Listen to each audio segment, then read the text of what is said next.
La fábrica del futuro tendrá solo 2 empleados, un hombre y un perro. El cometido del hombre será dar de comer al perro y el cometido del perro será cuidar de que el hombre no toque el ordenador.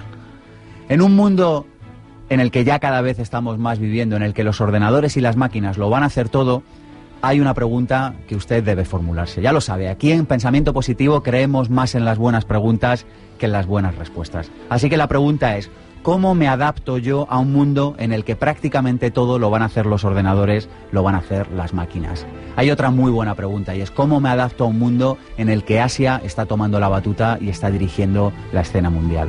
Hoy en Pensamiento Positivo vamos a hablar de cómo todo va a cambiar. Es más, vamos a hablar de cómo todo, de hecho, ha cambiado ya.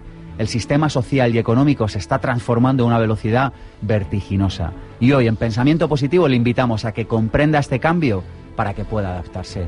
Mi nombre es Sergio Fernández y esto, ya lo saben, esto es mucho más que un programa de radio. Esto es una tribu y su nombre es Pensamiento Positivo.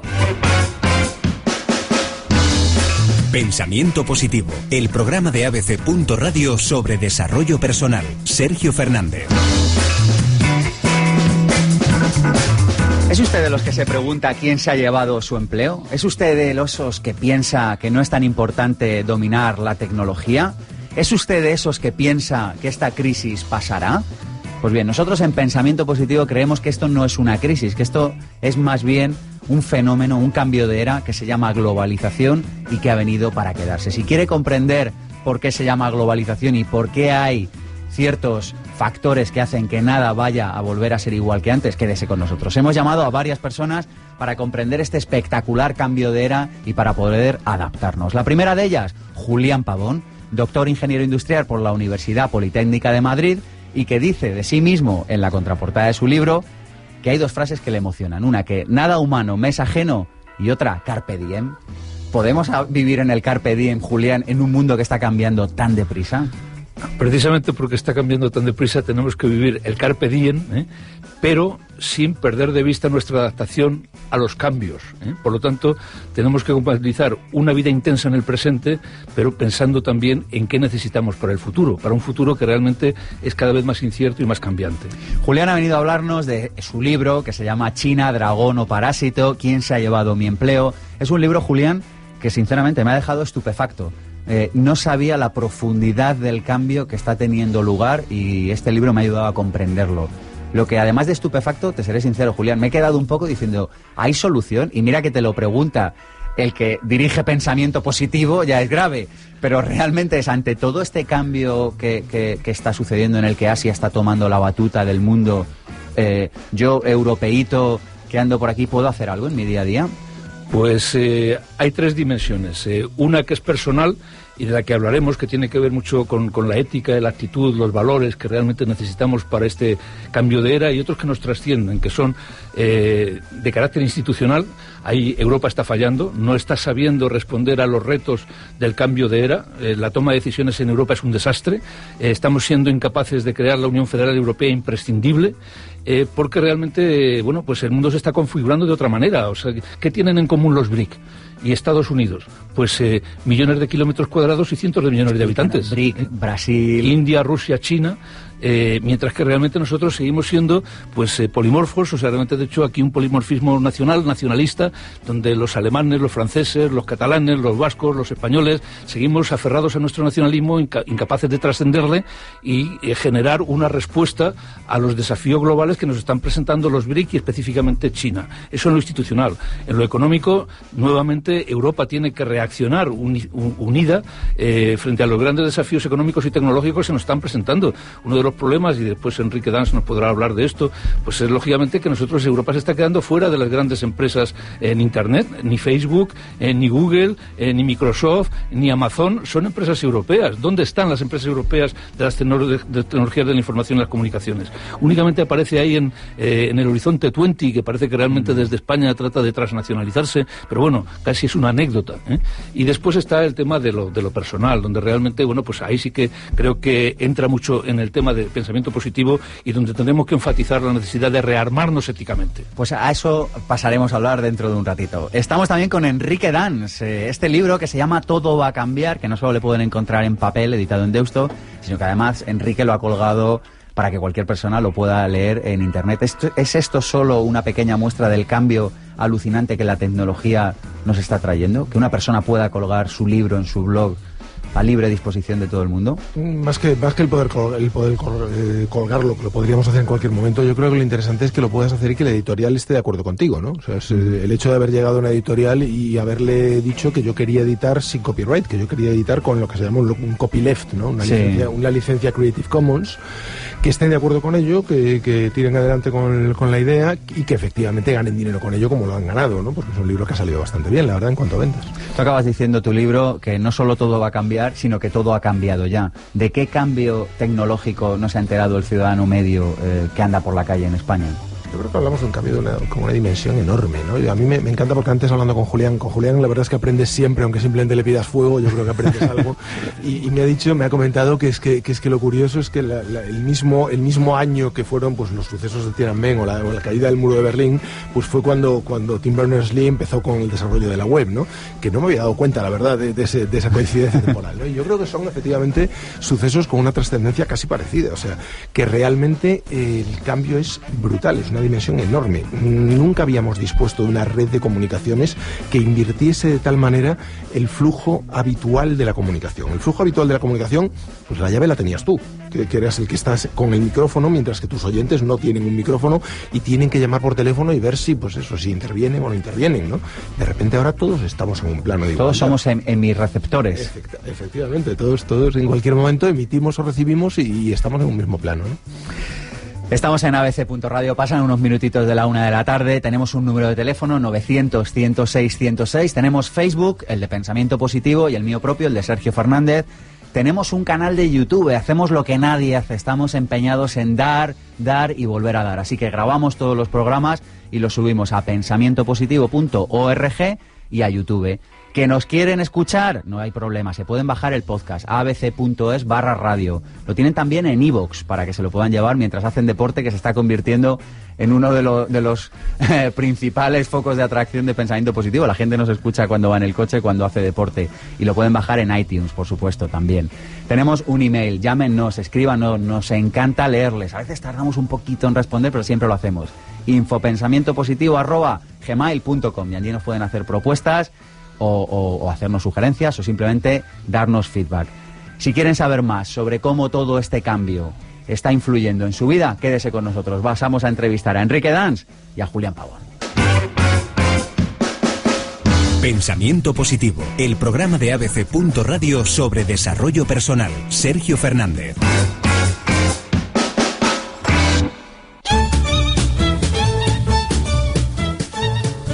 Vamos con la introducción al tema del día. Hoy vamos a hablar de dos libros. Vamos a hablar de uno que se llama Una nueva mente. Lo mencionamos en otro programa recientemente. Este libro para mí tiene muchas cosas interesantes, pero una de ellas es que te contextualiza cómo está cambiando el mundo. Y habla de Daniel Pink, habla de las 3 A's y dice: Asia, abundante, automatización. Dice, Asia va a cambiar el mundo tal y como lo veníamos comprendiendo. Abundante, es decir, un mundo en el que cada vez es más barato fabricar productos y cosas físicas, necesariamente cambia las reglas del juego para todos. Y automatización, la broma que hacíamos al principio del programa. Un mundo en el que casi todo lo van a hacer las máquinas nos obliga a formularnos una pregunta, y es: ¿cómo voy a desarrollar una profesión, un trabajo, un aporte al mundo con sentido, con significado? La segunda idea del día de hoy la sacamos de este libro, que para mí es un libro de cabecera si quieres comprender cómo está cambiando el mundo. El libro se llama Funky Business. El apellido de los señores que lo escriben es impronunciable, así que no haré el ridículo en este sábado por la mañana en la radio. Y él habla de las tendencias. Estos autores hablan de las tendencias que van a cambiar el mundo. Dicen, viene el tsunami de lo barato, viene un mundo en el que domina la mujer, la evolución del término femenino se pasa a lo masculino, es decir, un mundo en el que todas las habilidades blandas cada vez son más importantes. Vamos hacia un mundo de solteros, vamos hacia un mundo de ciudades, vamos hacia un mundo diverso, afirman en Funky Business estos dos autores. Vamos hacia un mundo en el que Norteamérica, sigue estando por encima, al menos de momento, del resto del mundo. Habla de un mundo, ellos, en el que el comercio va a ser cada vez más emocional, donde la importancia del alma en el comercio va a tener cada vez más importancia. De verdad es un libro clave si quiere comprender por dónde van los tiros en este mundo. Y por último, una idea para mí revolucionaria. Un mundo en el que estamos entrando, en el que todo sucede cada vez más rápido y el tiempo que media entre que pensamos algo y que eso se materializa es cada vez menor. Y en un mundo en el que sucede esto, hemos de formularnos muchas preguntas inteligentes. Una de ellas la he mencionado antes. ¿Qué significado, qué sentido aporta usted a la vida de otras personas? Arrancamos con la entrevista con Enrique. Ahora sí que sí.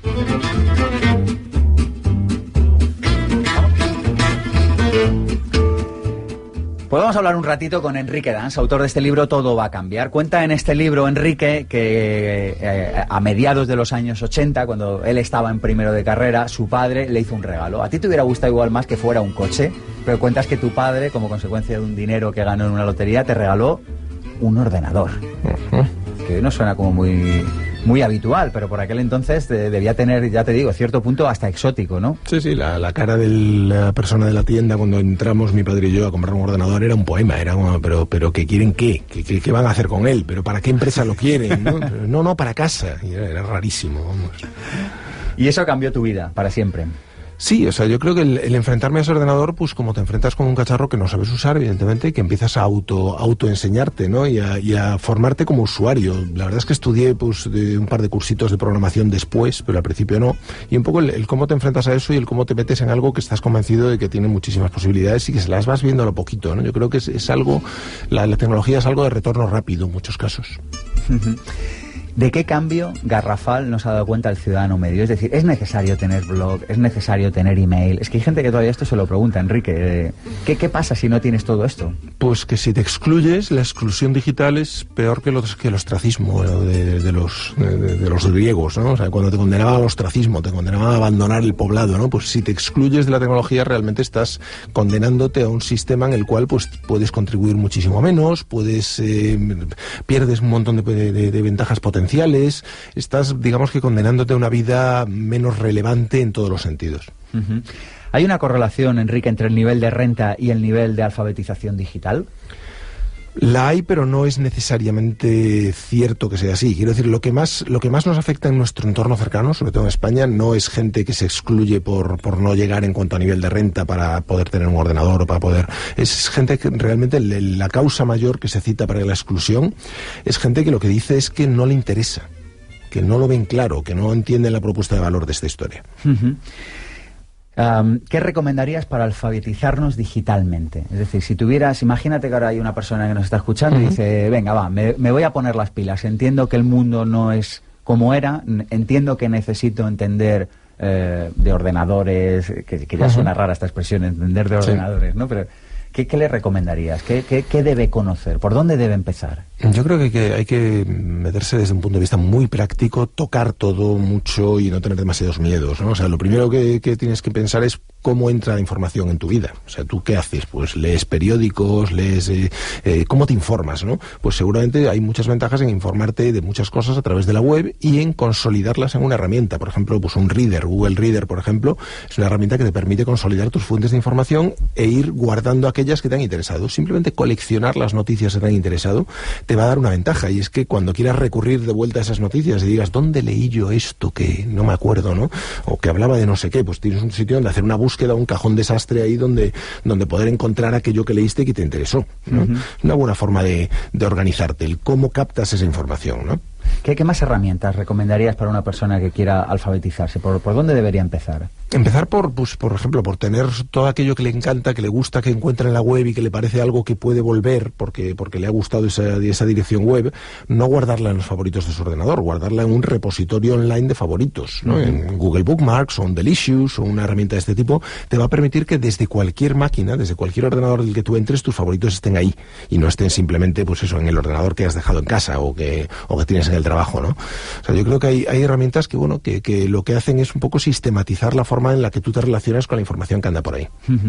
Hablábamos antes de que te regalaron un ordenador y que eso pues te dio otra perspectiva del mundo. ¿Cuál sería ese regalo? O sea, un padre una madre que nos esté escuchando ahora y que diga, yo quiero hacerle ese regalo a mi hijo que le puede cambiar la vida. ¿Cuál sería ese regalo hoy, Enrique? Es difícil. Yo creo que en este momento lo que te cambia es el momento en el que entras en relación con determinadas tecnologías. Seguramente la tecnología que más cambia en este momento la forma que tenemos de ver el mundo es el teléfono móvil, pero no como teléfono móvil, sino como ordenador pequeño, ¿no? Realmente. O sea, la idea del smartphone, el smartphone es en realidad un ordenador de bolsillo que, pues bueno, incidentalmente también sirve para hablar por teléfono. Pero si tú ves cómo lo usan los jóvenes, lo que más hacen no es hablar por teléfono. De hecho, solo llaman por teléfono en caso de emergencia prácticamente, ¿no? Sí. Pero lo que están es todo el rato utilizando datos, ¿no? Entonces, ¿qué tienes que hacer si quieres que tus hijos pues se incorporen a esto? Pues hacer que se incorporen lo antes posible, ¿no? Y que empiecen a manejar tecnología de una manera que se encuentren lo más cómodo posible, ¿no? Que prueben, pues eso, con el smartphone lo antes posible, que empiecen a relacionarse con gente o a utilizarlo, pues de una manera que les resulte completamente natural, ¿no? Uh-huh. Hay una frase que dice así, dice, si crees que lo tienes todo bajo control, es que no vas lo suficientemente deprisa. Uh-huh. Alguien que esté escuchándonos ahora y que diga, yo creo que tengo todo más o menos bajo control, ¿significa que se ha perdido algo? Significa que de algún sitio le van a venir cambios que le van a afectar muchísimo y que seguro que no se ha enterado, ¿no? O sea, la velocidad a la que vamos es absolutamente demencial, pero es una característica del sistema. O sea, no te puedes quedar diciendo, pues me parece bien o me parece mal, o qué locura es todo esto, todo va demasiado rápido. Vale, pero es que por mucho que protestes no va a cambiar. O sea, hay que diferenciar lo que son cambios del entorno, de cambios sobre los que tú tienes capacidad de actuación, ¿no? Sobre la velocidad del entorno no tenemos ninguna capacidad de actuación. Sobre la aparición de una tecnología determinada, pues puede gustarnos, no gustarnos, protestar o no protestar, pero la tecnología va a tomar parte en ese escenario exactamente igual, ¿no? Entonces yo creo que lo importante es aceptarlo como parte del entorno. Si muchas empresas hubiesen hecho eso, imagínate. O sea, imagínate que las empresas de música hubiesen entendido en el año 99 que Napster, que la tecnología P2P estaba aquí para quedarse, como después evidentemente se ha demostrado, ¿no? Pues se habrían empezado a adaptar en aquel momento en lugar de luchar directa y frontalmente contra ello, ¿no? Y hoy el mundo sería un poquito mejor y más tranquilo. Hablamos de innovación, en tu libro mencionas constantemente este concepto, y yo creo que esto que igual suena como a gran empresa, yo creo que es un concepto que hemos de bajar a tierra. Claro, el tema es yo, autónomo, o yo que tengo una panadería, o yo que tengo un pequeño negocio, ¿cómo integro la palabra innovación en mi vida? ¿Cómo la llevo a cabo? Sí, o sea, innovación es algo que tiene que ocurrir a todos los niveles. Yo creo que tiene que ocurrir a nivel individual. Absolutamente. O sea, como personas, en el entorno en el que vivimos hoy en día, estamos obligados a ser innovadores porque si no nos oxidamos, sencillamente. Entonces tienes que probar todas esas herramientas según se las ves utilizar a tus hijos o a los amigos de tus hijos, ¿no? Empiezan a utilizar una serie de herramientas, pues pruébalas tú. Pruébalas tú en tu entorno personal, digamos hacer experimentos con gaseosa.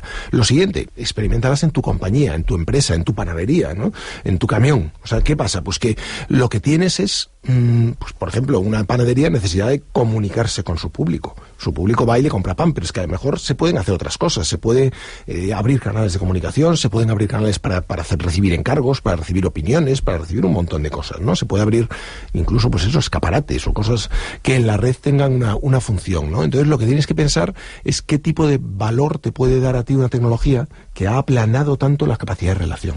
¿Tú crees? El otro día lo mencionábamos en otro programa, Enrique, y hablábamos de la idea de que la tecnología nos está llevando a un mundo más democrático, es decir, está permitiendo que el que aporta valor a los demás se le conozca más y que aquel que no aporta valor a los demás, a otros seres humanos, también se le conozca más, con lo cual es más democrático en el sentido de que fluye más la información y sabemos verdaderamente con qué interlocutores, sean personas o sean empresas, estamos dialogando.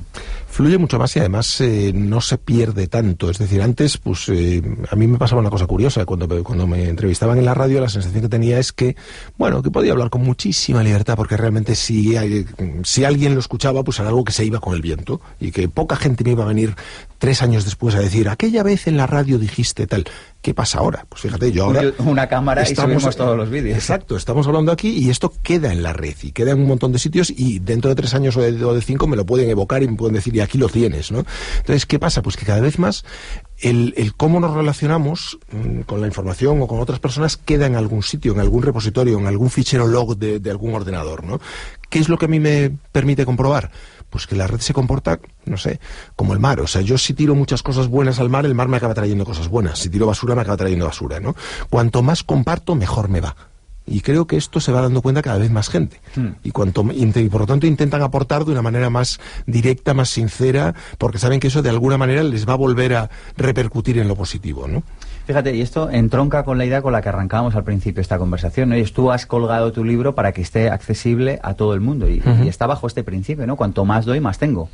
Efectivamente, o sea, lo que esperas con eso es que la gente te dé incluso pues ideas para nuevos libros, ¿no? O sea, ¿qué buscas? Pues buscas que un libro, una vez que se ha comercializado, ha pasado su ciclo de comercialización y ha estado pues en los kioscos, etcétera, etcétera, pues pueda ser algo que siga aportando a muchos niveles, y en mi caso, sobre todo, que indexe. Es decir, que cuando tú buscas determinadas frases o determinados fragmentos en un motor de búsqueda, eso esté ahí, ¿no? Pero además permite una interacción directa, y que si alguien pone un comentario, el autor aparezca y salte de la portada y pueda hablar directamente con él.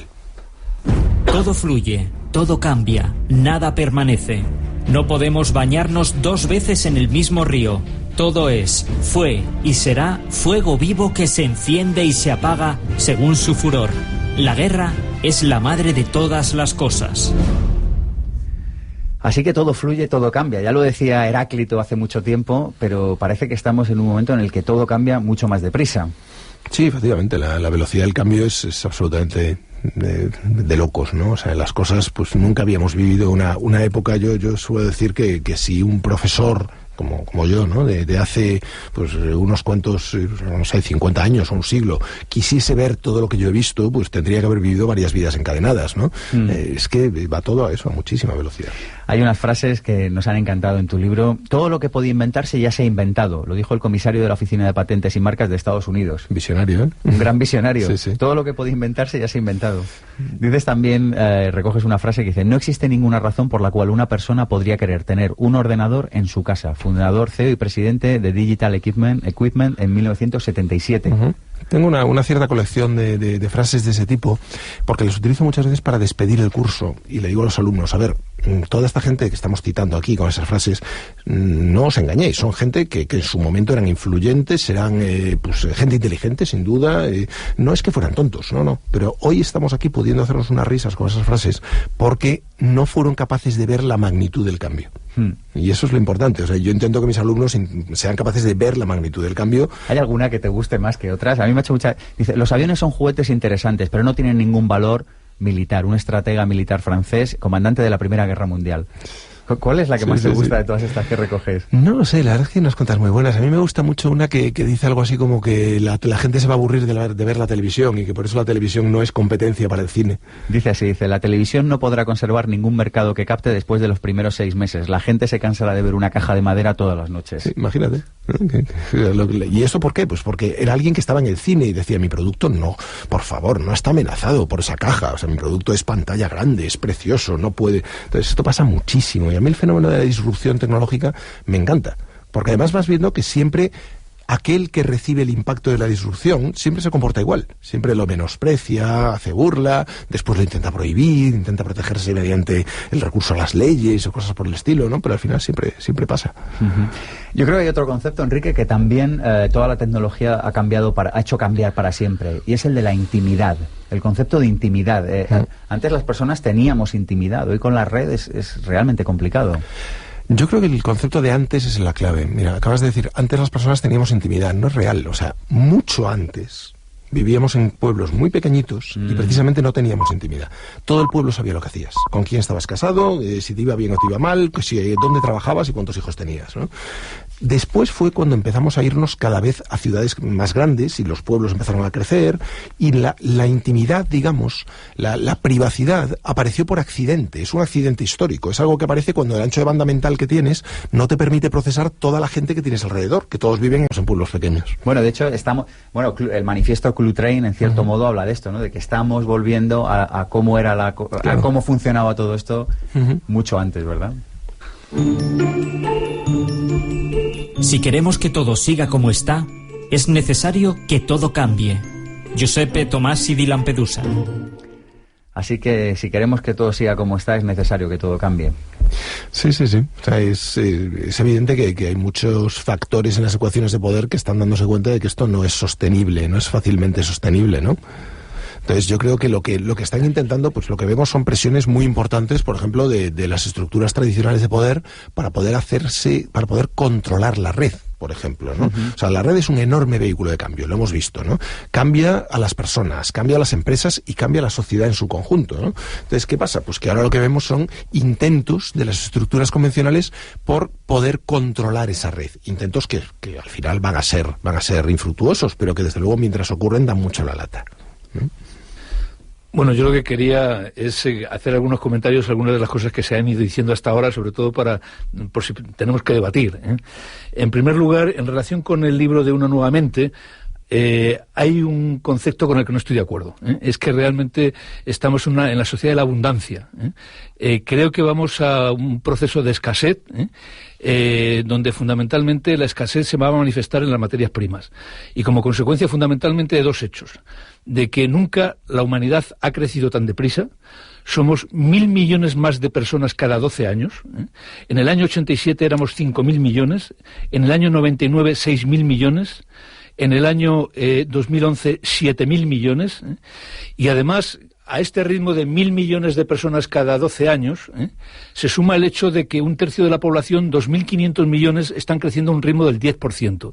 Esto supone un agotamiento de los recursos naturales a un ritmo extraordinario. Se calcula que los principales metales como el cobre, el zinc, el níquel, pues les quedan menos de 100 años de vida con las reservas conocidas. Pueden aparecer otras reservas, pero realmente serían muchísimo más caras de extraer. Por lo tanto, ni abundancia ni más barato, ¿eh? Seguramente vamos a procesos donde habrá escasez y se producirán fenómenos de estanflación estructural, de crecimiento continuado de precios de, digamos, algunos bienes fundamentales, ¿eh? Por otro lado, o sea, nos encontramos con que a la referencia que efectivamente lo más importante que seguramente ahora tiene alguien entre manos es un smartphone, estoy absolutamente de acuerdo, ¿eh?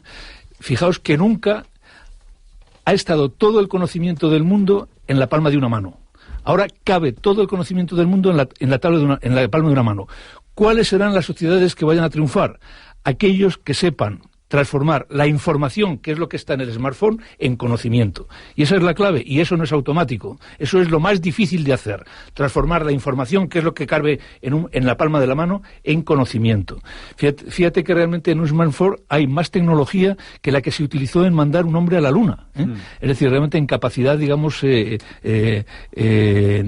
automatismos y electrónica, ¿eh? Entonces, bueno, pues realmente, de hecho, esto es un cambio radical, pero lo que tenemos todos en la mano es información. Lo que va a ser muy difícil es educar, a que esa información se vaya transformando socialmente en conocimiento. Vamos a pasar a charlar un ratito con Julián Pavón y seguimos. A veces cuando innovas, cometes errores. Es mejor admitirlos rápidamente y seguir adelante apostando por tus otras innovaciones. Pensamiento Positivo es el programa de desarrollo personal y psicología práctica de ABC.radio. Cada sábado de 1 a 2 de la tarde con Sergio Fernández. Recuerda que puedes descargarte los podcasts para escucharnos siempre que quieras en abc.es/radio, en iTunes y en iVoox.com. Y si lo prefieres, puedes vernos posteriormente en nuestro canal de YouTube Pensamiento Positivo 1 y en www.pensamientopositivo.org. Pensamiento Positivo con Sergio Fernández.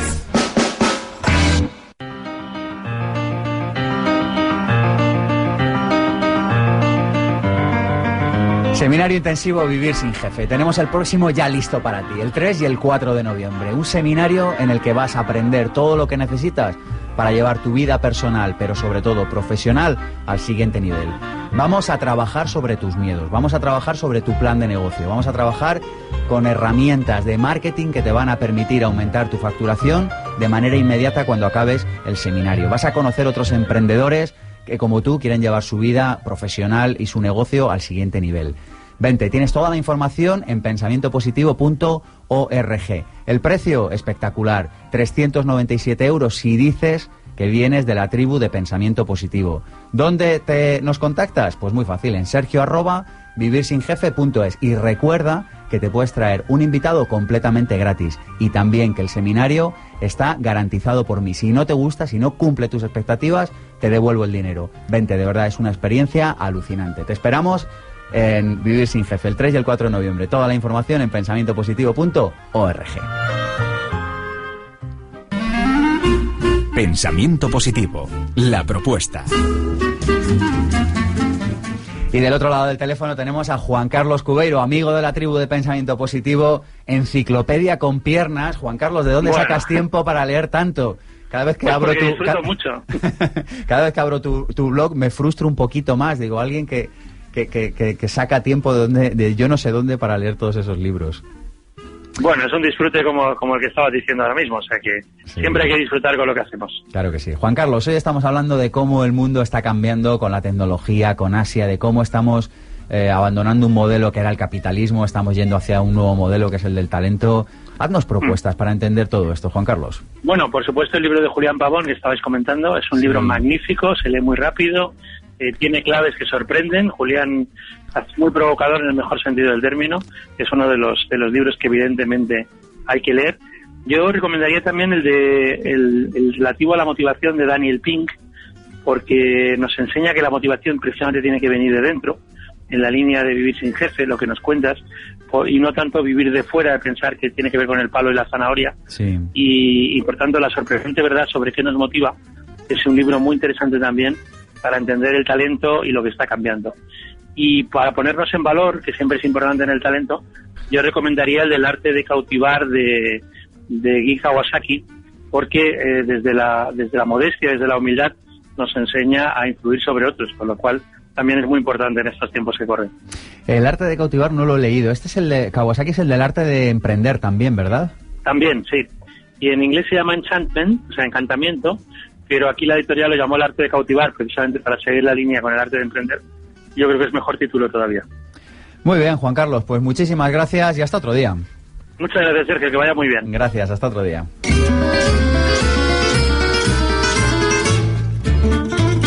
Julián Pabón es autor de este libro que se llama China, dragón o parásito. ¿Quién se ha llevado mi empleo? Además de esto, tiene un currículum impresionante. Lo van a encontrar fácilmente en internet. Pero nosotros queremos conocer un poquito mejor quién se esconde detrás de este nombre, detrás de Julián Pabón.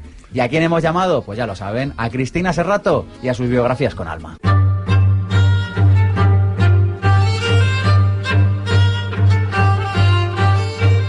Julián Pabón, que un día soñó con ser actor o ingeniero, desempeña hoy una labor estimulante que le aporta realización profesional y personal. Nacido en Ciudad Real, de su infancia recuerda la primera vez que le contaron el cuento de Caperucita Roja, el aroma del jazmín y los baños veraniegos en la alberca de la huerta en la que aprendió a nadar. Apasionado, hedonista, gran lector y melómano, le emociona la música, sobre todo la clásica de compositores como Haydn y Debussy. Le gusta caminar, la felicidad que aporta la calma y la armonía, el helado, el sabor del turrón en versión almendrada, y su lugar ideal está en el bazán, en el campo, entre viñas y olivos. Seguro de que el egoísmo genera infelicidad, si pudiera tener poderes elegiría ser una cigüeña, revivir una vida a la que está plenamente agradecido y repetir uno de los mejores momentos de su biografía, la apoteosis con salida a hombros tras dirigir en la universidad El romancero gitano de García Lorca. Sería un Humphrey Bogart en Casablanca por su irresistible capacidad de seducción, el príncipe que despierta a la bella durmiente con un beso. Su película favorita es Amélie, su ciudad Budapest, y su banda sonora corresponde al bolero Sombras. Consciente, como Gandhi, de que no hay camino para la paz, que la paz es el camino, vive inmerso en el dolce farniente de contemplar el vuelo de las cigüeñas durante el día, de las estrellas durante la noche, quizá anhelando un mundo en el que los humanos y los animales sean herbívoros e inmortales y vivan, por fin, en completa armonía. Así que eres tú, Julián. Bueno, yo creo que habéis captado elementos clave de mi ser, de mi biografía, de mi pensamiento y de mis sentimientos. Os agradezco muchísimo este regalo que me habéis hecho, ¿eh? Es un placer. Gracias a ti por venir. Oye, ¿qué te lleva a escribir? Siempre hacemos esta pregunta. ¿Qué te lleva a escribir este libro? ¿Qué idea quieres compartir con todos nosotros? Parte prácticamente de una experiencia que nosotros llamamos método inductivo en la universidad, ¿no? Que es de ir por una calle, que es la calle Bravo Murillo, que está entre la sede de CEPADE, la Escuela de Negocios de la Politécnica, y donde yo vivo, que está por Plaza de Castilla, y entonces me voy dando cuenta de que sucesivamente iban cerrando boutiques españolas y automáticamente iban siendo sustituidas por boutiques chinas, que lo que hacían era emplear exclusivamente a chinos para vender productos chinos hechos por chinos en China, con lo cual realmente, de hecho, el desplazamiento del trabajo español estaba provocando creación de empleo para los chinos en España y para los chinos en China. Entonces, bueno, pues a este fenómeno le llamé el modelo parasitario chino, porque esto se acompaña con el hecho de que nuestro dinero, el que dejamos en las boutiques chinas, pues a través de los bancos chinos se canaliza hacia China, que está haciendo que en estos momentos tenga 3 billones y medio de dólares de reservas. El 40% de las reservas mundiales las tiene en un momento China, con lo cual se ha convertido en el banquero del mundo y está comprando el mundo. O sea, está comprando Latinoamérica, está comprando África, está comprando la deuda de los Estados Unidos, está comprando nuestra propia deuda y generando una dependencia mundial espectacular. ¿Y qué puede hacer el tendero de la calle Bravo Murillo ante este panorama? Es decir, en lo micro, porque en lo macro, bueno, tu libro deja los pelos de punta, y en lo micro, ¿qué hace ese tendero? ¿Le queda alguna solución? Bueno, ahí, desde tu punto de vista, creo que realmente uno de los capítulos del libro se llama El decálogo de los intangibles, porque claro, la ventaja de los chinos es exclusivamente, prácticamente, de precio. Sin embargo, los intangibles son mucho más, y realmente en España, en Europa en general, lo que tenemos que hacer es funcionar con intangibles. ¿Cuáles son los intangibles? Marca, diseño, calidad, tecnología, servicio postventa, empresariedad, internacionalización, innovación, excelencia en la gestión.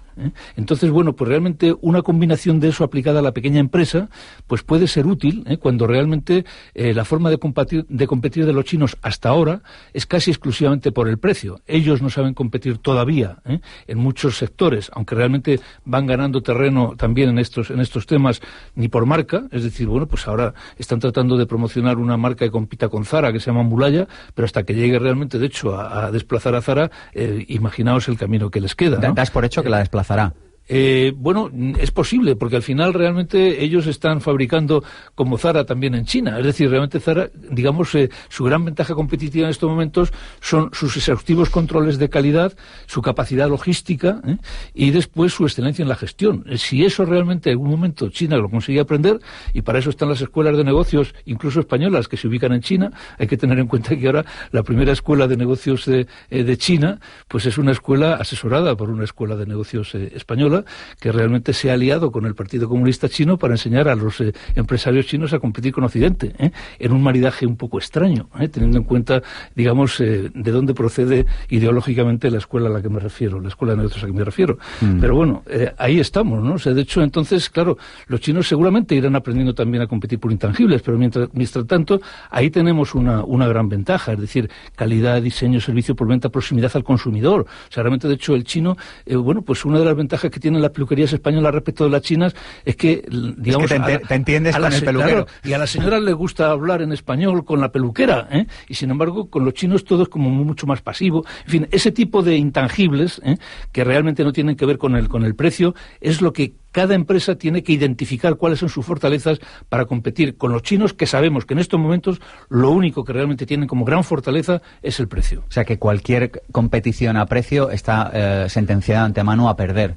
Prácticamente sí, o sea, yo creo que realmente, de hecho, además esto es, digamos, una tendencia universal, es decir, los países desarrollados tienen que aprender a competir por intangibles, pero uno de los grandes problemas de España es que España tradicionalmente no ha sabido en sus empresas competir por intangibles. Ahí tenemos, por ejemplo, incluso imágenes país que realmente están vinculadas a intangibles. La imagen de Japón está vinculada a la calidad, sí. La imagen de Alemania está vinculada a la tecnología, la imagen de Italia está vinculada al diseño, o sea, todo intangibles. a qué imagen identificamos, con qué imagen identificamos en estos momentos España dentro de los intangibles. ¿Cuál sería? Pues realmente, de hecho, en estos momentos es muy pobre, o sea, es muy pobre. Es, digamos, una imagen, pues, digamos, que seguramente no se corresponde con la realidad, porque el tema de la imagen en ocasiones hace que realmente la realidad y la imagen no se correspondan. Pero España, pues, ha sido un poco el mundo de la chapuza, el mundo de la copia, el mundo del diseño no original, la imagen de la empresa seguidora, la ausencia de multinacionales que en los últimos 15, 20 años se ha ido, digamos, compensando con multinacionales importantes que han salido al exterior, pero realmente, bueno, no hemos sabido vender eso que llamamos la marca España, ¿no? Vinculada a importantes intangibles como marca, calidad, diseño, tecnología, servicio por venta, emprendeduría, internacionalización, etcétera. Me hablabas antes fuera de la antena de que hace falta un rearme moral. ¿En qué consiste esto? Bueno, es que la crisis que actualmente estamos padeciendo tiene, digamos, una raíz moral. O sea, en estos momentos estamos viendo cómo... Es una crisis como consecuencia de confundir de los valores. Exactamente. O sea, y ahí seguramente tenemos que volver a mirar a Oriente. Es decir, Oriente tiene grandes amenazas, pero también realmente es una fuente de sabiduría. Fijaos que... Cuando hablamos de Oriente hay tres corrientes de pensamiento que están condicionando el pensamiento oriental, específicamente el chino y el indio. Son el de Confucio, que realmente lo que predica es la armonía social. Confucio era un personaje que realmente ocupó puestos de mucha responsabilidad en los gobiernos de los emperadores chinos, y su preocupación era porque realmente la gobernanza tenía que ser una gobernanza fundamentalmente ética. Esto coincide con Platón. O sea, Platón, cuando nos habla de cómo se distribuía el mundo, decía que había tres clases de sociedades, ¿no? La sociedad de los militares, que él llamaba la sociedad de hierro, la sociedad de los mercaderes, que es la sociedad de bronce, y la sociedad de plata, que es la de los sabios. Y para Platón, ¿qué era un sabio? Un sabio era una persona que realmente aunaba conocimiento y bondad. Y entonces Platón decía, esos son los que tienen que dirigir la gobernanza, esos son los políticos que deben dirigir el mundo, los que, digamos, combinan conocimiento y bondad. Cuando la situación se trastoca y entonces son los mercaderes los que toman el poder o los militares los que toman el poder, el tema, digamos, no funciona. Y en estos momentos es que los sabios, en ese sentido de conocimiento más bondad, de conocimiento más ética, no son los que realmente tienen la gobernanza del mundo, sino que son los mercaderes. En estos momentos son los valores del mercado los que están sustituyendo a los valores del conocimiento de los sabios platónicos. Bueno, pues Confucio realmente estaba en esa línea con Platón, eran prácticamente además coetáneos, siglo V antes de Cristo prácticamente. Y entonces realmente, de hecho, pues Confucio tenía obsesión de la armonía social. Después estaba Lao Tse, que era la armonía con la naturaleza, que realmente en el Tao Te Ching, o sea, pues lo que plantea es esto, que el hombre tiene que tener, era, digamos, el primer gran ecologista del mundo, ¿no? O sea, es fundamental la armonía del hombre con la naturaleza. Y luego la armonía del hombre consigo mismo, que es Buda a través de la meditación. Bueno, pues realmente, de hecho, ahí tenemos una fuente impresionante de ética, ética universal, que además en estos momentos tenemos un gran desafío, que es que tiene que ser una ética laica, porque realmente la ética la hemos vinculado mucho a la religión. En estos momentos la religión está en retroceso, pero sin embargo la ética religiosa es necesaria, es decir, la religión está ejerciendo, aunque no sea religioso, un papel extraordinario desde el punto de vista ético en la sociedad, pero evidentemente la religión va perdiendo posiciones en relación a un aumento del laicismo. Entonces hay que reinventarse una ética laica que no va a estar nunca en contradicción con los grandes valores religiosos, pero que realmente no estar basada en el premio y en el castigo de un Dios que realmente te juzga por tus actos, sino tiene que ser mucho más humanista. Las especies que sobreviven no son las más fuertes ni las más inteligentes, sino las que mejor se adaptan al cambio. Charles Darwin. Bueno, está claro, o sea, realmente, de hecho, antes en la intervención de Enrique Danse estaba clarísimo que realmente o nos adaptamos o morimos, es decir, no podemos ser neoluditas, es decir, los luditas sabéis que son los que seguían a Lut cuando trataban de destruir los telares mecánicos, porque realmente, digamos, se cargaban sus empleos. Esto me recordaba un poco ahora lo de la marcha de los mineros, no se puede parar ahí la historia, o sea, realmente lo que hay que hacer es adaptarse a esa historia, adaptarse al cambio. Cuando los mineros se preguntaban, y mi hijo qué va a hacer sin la mina? Pues evidentemente lo que tienen que hacer es preguntarse precisamente qué va a hacer su hijo sin la mina. O sea, porque realmente el futuro seguramente no está ahí, o sea, está en otro sitio. Entonces el que no se adapta al cambio perece. O sea, la resistencia en estos momentos al cambio, la resistencia a la tecnología es inútil. O sea, puedes tratar de modelarla de acuerdo con tus intereses, de acuerdo con tu sensibilidad, etcétera. O sea, por ejemplo, yo creo que realmente se está produciendo un exceso en el uso de la tecnología. Tiene que ser seguramente más moderado. Creo que tiene que haber mucho más tiempo para la privacidad, para incluso pues la reflexión, para la meditación, para la introversión, y en ocasiones el exceso de comunicación, el estar hiperconectados, pues realmente de hecho hace que pues la tecnología resuelva problemas, que eso es una frase que me interesa mucho resaltar. La tecnología resuelve problemas, pero no da sentido a la vida. Y realmente, de hecho, lo que tenemos que hacer es conseguir que, de alguna manera, todo confluya hacia que también la tecnología dé sentido a nuestra vida. Oye, os lanzo una pregunta a los dos, Enrique, Julián. ¿Cómo adaptarnos? Tú antes me hablabas un poco me decías que querías seguir hablando del tema de la privacidad. Si quieres lo comentas ahora, Enrique. Pero me gusta esta pregunta como para ir cerrando el programa, ¿no? ¿Cómo adaptarnos? ¿Qué proponéis? ¿Qué propuestas hacéis? Tú hace un momento hablabas de los intangibles, hemos hablado de la adaptación, no sé. Yo te hablaría un poco de empatía como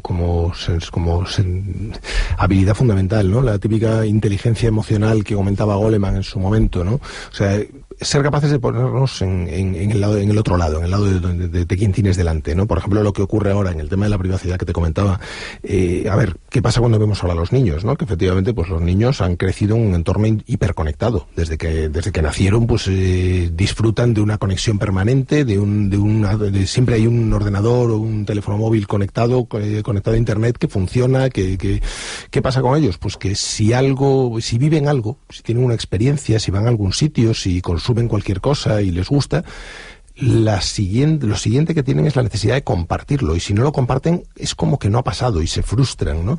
Y cuando vemos que se frustran, cuando tienen esa especie de ansiedad por desconexión, los criticamos y nos parece que están enfermos, y nos parece que, oh Dios mío, es que se han pasado 3 pueblos y la tecnología pues evita que hagan otras cosas y tal, no disfrutan de la vida, no es verdad, no es real. O sea, no, simplemente viven en un contexto diferente y tenemos que verlos como fruto de un contexto que no es el nuestro, ¿no? ¿Qué es recomendable? Pues intentar entenderlos, ponernos en su lugar, ver qué pasa cuando efectivamente haces eso un par de veces, unas cuantas veces, ¿no? Y te metes en esa dinámica de compartición, cómo sientes y cómo experimentas las cosas, ¿no? Y yo creo que es lo fundamental, ¿no? Esa empatía. Bueno, a nivel individual, o sea, yo creo que de todas maneras, ratificando las ideas de Enrique, o sea, creo que de alguna forma, por lo menos, es muy difícil ponerse en el lugar de las siguientes generaciones, pero mi generación seguramente echa de menos el que se está banalizando demasiado la vida. Es decir, que realmente esa cantidad enorme de información que no se transforma en conocimiento y que se transforma en información basura, pues está haciendo que realmente, de hecho, pues no haya espacio para generar conocimiento en base a la información. Y entonces, bueno, pues de alguna manera tenemos que, sobre todo los que tenemos responsabilidad educativa, tenemos que transformar las cosas para que esa información se transforme en conocimiento. Yo, por ejemplo, soy rara avis en la Universidad Politécnica de Madrid, porque en los exámenes les pido a mis alumnos que vayan todos con su ordenador personal y vayan conectados a Internet. Es decir, realmente, y eso, de hecho, dicen, yo les pregunto, ¿y cuántos profesores hay que hagan eso? Se les preguntaba a los alumnos que están en posgrado, y ellos me dicen, pues ninguno. O sea, de hecho, en una Universidad Politécnica de Madrid. O sea, porque realmente yo decía, oye, pero si es que ahora yo lo que quiero es que tengáis la chuleta universal. Antes realmente lo que tratábamos era de ver si enganchamos a un alumno copiando, pero que no. O sea, que la chuleta universal que tengáis a vuestra disposición, ¿eso qué exige? Pues que, lógicamente, el diseño del examen tiene que ser de otra manera.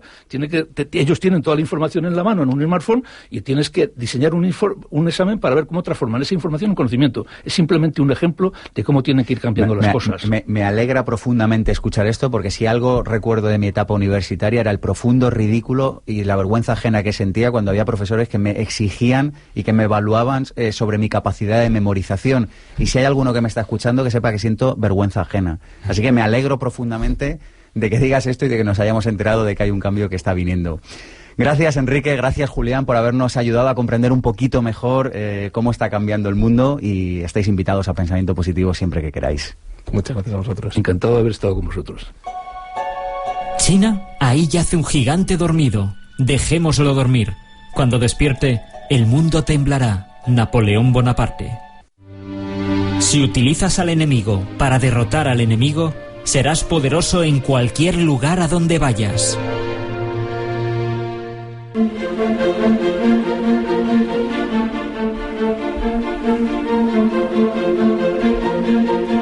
Pensamiento positivo, el cierre.